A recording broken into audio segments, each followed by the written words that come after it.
ओम नमः आदेश श्री गुरुदेव दत्त आदेश अलख निरंजन ओम नमो चैतन्य श्री नवनाथाय नमः।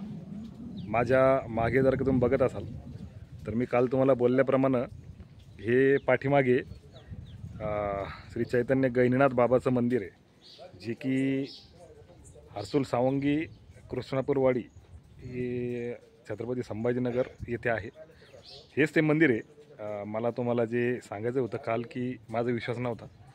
पाठीमागे उजव्या हाताला तुम्हाला जे वेगवेगळ्या रंगाच्या कपड्यामध्ये नारळ बांधलेले दिसतात ते लोकांनी आपण हिंदीमध्ये ज्याला मन्नत म्हणतो किंवा आपण मराठीत नवस म्हणतो, असं तो नवस केलेला आहे। तर तो नारळ त्या ठिकाणी बांधलेला आहे। या ठिकाणी सर्व इच्छा पूर्ण होतात। हे स्वतः मी माझ्या डोळ्यांनी गेल्या 1.5 वर्षापासून पाहतोय। आता हे जे मंदिर आहे मी तुम्हाला मध्ये घेऊन जातो। जेव्हा स्टार्टिंगला आलो होतो हे मंदिर बंद होतं। मंदिर बंद होतं पण आता बाबाची मी तुम्हाला एक मूर्ती दाखवतो आणि पुढचा किस्सा तुम्हाला सांगतो। हे असं मंदिरामध्ये गेल्यानंतर बाबाची अशी एक सुंदर मूर्ती या ठिकाणी आहे। उजव्या हाताला तुम्ही पाहाल तर श्री दत्तगुरूंचं मूर्ती आहे आणि खाली हे असं पिराचं ठाणं आहे। या ठिकाणी आम्ही सेवा करत असतो।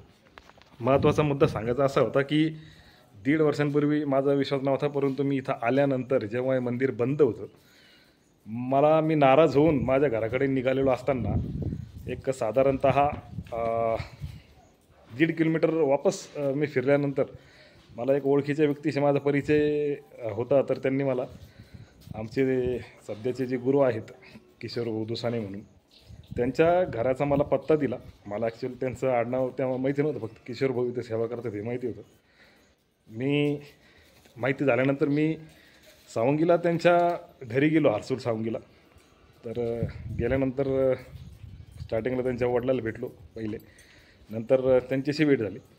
तोपर्यंतही मी निगेटिव्हच होतो, परंतु गंमत अशी झाली की जेव्हा त्यांच्या समोर मी बसलो, त्यांनी मला आदराने बसवलं, चहा वगैरे बनवायला सांगितली, ओळख निघाली। त्यांचे चुलत बंधू वगैरे माझे मित्र आहेत सगळे, त्यांचे मामाही माझे मित्र आहेत। परंतु गंमत अशी झाली की मला विश्वास नसताना भाऊही बोलले की बाबा तुम्हाला विश्वास नाही या गोष्टीवरती, पण काही गोष्टींचा तुमच्यावरती अघोरी प्रयोग चालू आहे आणि तुमच्या तो जवळचाच व्यक्ती, आता तो नालायक आमचाच आहे जवळचा, त्याचं नाव घ्यायला नको, कारण गावातही त्याचे अनेक असे प्रकार आहेत जे त्यांनी केलेले आहेत। अनेक लोकांना त्यांनी त्रस्त केलेलं आहे।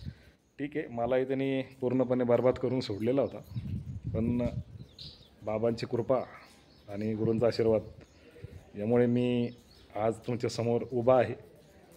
जे काही मी गमावलं होतं या गेल्या 4 वर्षाच्या प्रेरणेमध्ये, ह्या 1.5 वर्षातून मी तर सेवा करतो आहे। हळूहळू माझी परिस्थिती आता पूर्वपदावर यायला लागली।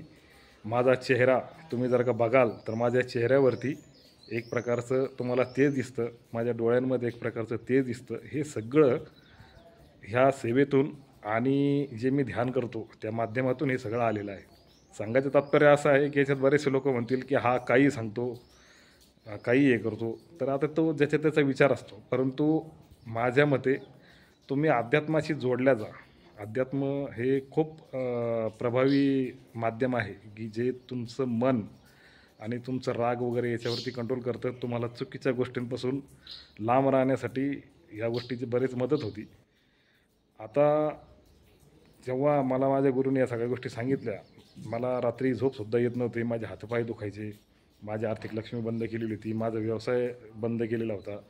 आता तुम्हाला सांगितल्यानंतर तुम्ही म्हणाल की हा काही सांगतो काय, तर स्मशानातल्या मुर्द्याची तंत्रमंत्र केलेली जी रक्षा होती ती माझ्या दुकानामध्ये माझ्या व्यवसायाच्या ठिकाणी टाकलेली होती आणि माझ्या घरीसुद्धा ती टाकलेली होती। मला त्यातून खूप प्रचंड त्रास झाला, खूप मानसिक त्रास झाला, खूप म्हणजे हातपाय दुखायचे माझे आणि अनेक वेळेला मी आत्महत्येचा विचारसुद्धा केला ह्या परिस्थितीमुळे। काय ते एक समोरचं करून घेत होतं त्या ठिकाणी, परंतु बाबाचं मूर्ती तुम्ही माझी बघताय, बाबाची माझ्यावरती कृपा झाली आणि जेव्हा त्यांच्या भक्ती मार्गाद्वारे मी त्यांच्या सेवेत आलो, इथं मी कंटिन्युअसली सेवा करत असतो।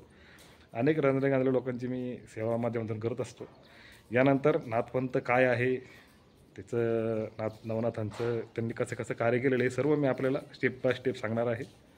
ओम नमः आदेश अलख निरंजन, जय गुरुदेव दत्त, अलख निरंजन।